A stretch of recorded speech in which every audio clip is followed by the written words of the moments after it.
Hello children, welcome to us education. आज हम करेंगे सीबीएसई की 8वीं क्लास की हिंदी की किताब भारत की खोज के सेकंड चैप्टर तलाश के अति लघु उत्तरीय प्रश्न। तो आइए देखते हैं कि आपका पहला प्रश्न क्या है। पहला प्रश्न है, नेहरू जी ने भारत को किस नज़रिए से देखना शुरू किया। तो नेहरू जी ने भारत को एक बाहरी आलोचक की नज़र से देखना शुरू किया। अगला है, लेखक कहाँ के टीले पर खड़े हुए थे। कौन सा टीला था जिस पर वो खड़े हुए थे। तो लेखक उत्तर पश्चिम में स्थित सिंधु घाटी में मोहनजोदड़ो के एक टीले पर खड़े हुए थे। अगला प्रश्न है, भारत हजारों वर्षों तक स्वयं की सभ्य पहचान को किस कारण बनाए रख पाया है। तो भारत में कोई विशेष तत्व अवश्य है जो उसे जीवंत और टिकाऊ बनाए हुए है। तो भारत की जो सभ्यता संस्कृति है इतने लंबे समय तक चली आ रही है, ये क्यों बनी हुई है, क्योंकि भारत में कोई ऐसा विशेष तत्व है अवश्य जो हमारी सभ्यता संस्कृति है उसको बनाए हुए है। अगला है, नेहरू जी पर भारत के इतिहास और विशाल प्राचीन साहित्य की किन बातों ने प्रभाव डाला।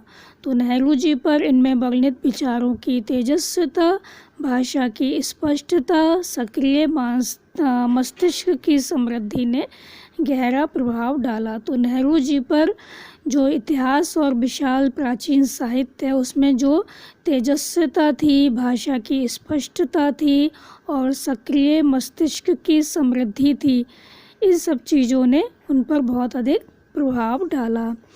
अगला है, हमारे देश का नाम किसके आधार पर रखा गया। तो हमारे देश का नाम जो इंडिया है या हिंदुस्तान है वो किसके आधार पर है। तो इंडस या सिंधु के आधार पर हमारे देश का नाम पड़ा इंडिया और हिंदुस्तान।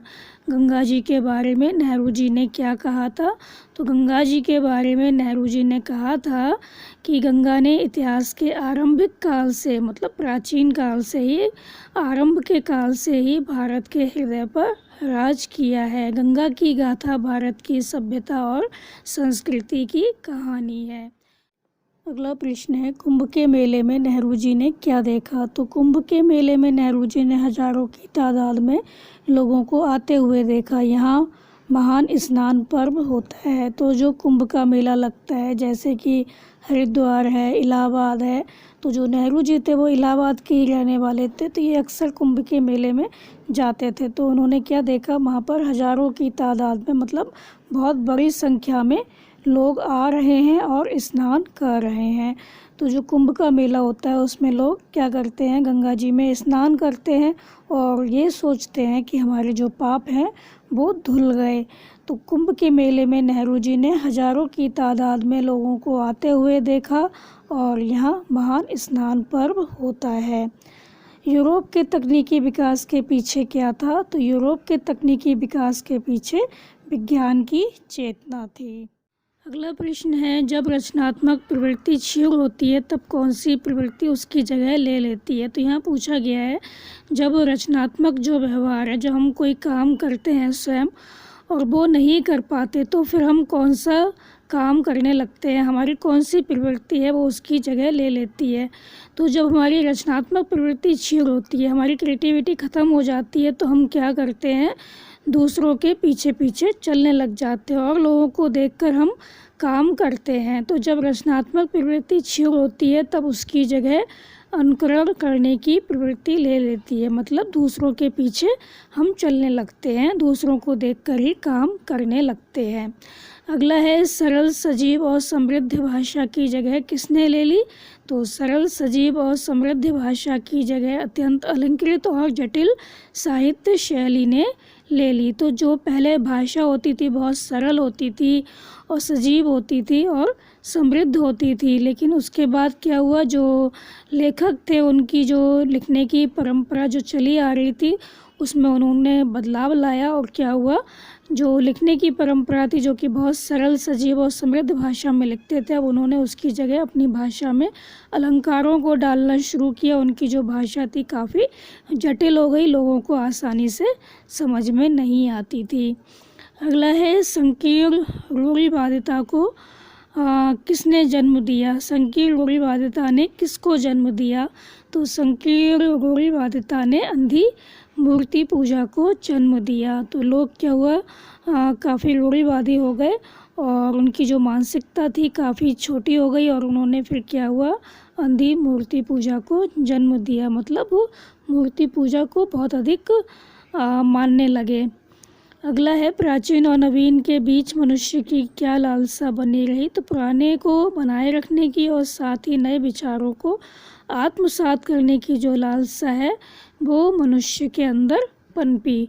तो वो चाहते थे कि जो पुराना है उसको भी हम बनाए रखें और जो नया है उसमें हम क्या करें, पुराने को आत्मसात कर लें। तो पुराने को बनाए रखने की और साथ ही नए विचारों को आत्मसात करने की जो लालसा थी उनमें बनी रही। तो वो सामंजस्य बिठाना चाह रहे थे पुराने और नए में।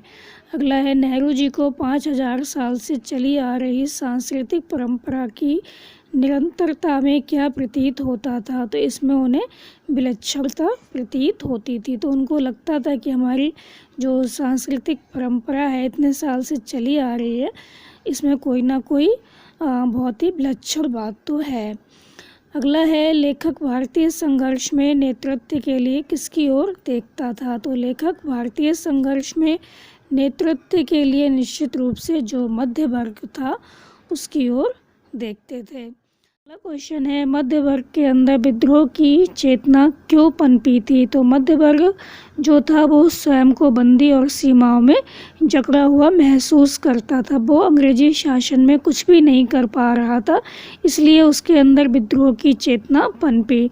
तो कोई भी मनुष्य होता है वो आज़ादी चाहता है, लेकिन जो अंग्रेज लोग थे वो क्या करते थे, जो मध्य वर्ग के लोग थे उनको बहुत अधिक परेशान करते थे और उनको कोई भी काम नहीं करने देते थे, जिस वजह से मध्य वर्ग को लगता था कि वो जो अंग्रेजी शासन है उसमें कुछ भी नहीं कर पा रहे जो वो करना चाहते हैं। इसके लिए क्या हुआ, उनके अंदर विद्रोह की चेतना पनपी। अगला है, नेहरू जी ने किसानों को किसकी जानकारी दी? तो नेहरू जी ने किसानों को जो उनकी सामान्य समस्याएं थी उनके बारे में बताया और अपनी यात्राओं के बारे में बताया। तो ये थे कुछ क्वेश्चन इस चैप्टर के, तो आप इसको अच्छे से समझकर याद कर लीजिए। इससे आगे के हम करवाएंगे आपको अगली वीडियो में। तो आप हमारे चैनल को लाइक कीजिए, सब्सक्राइब कीजिए और शेयर करना मत भूलिए। Thank you.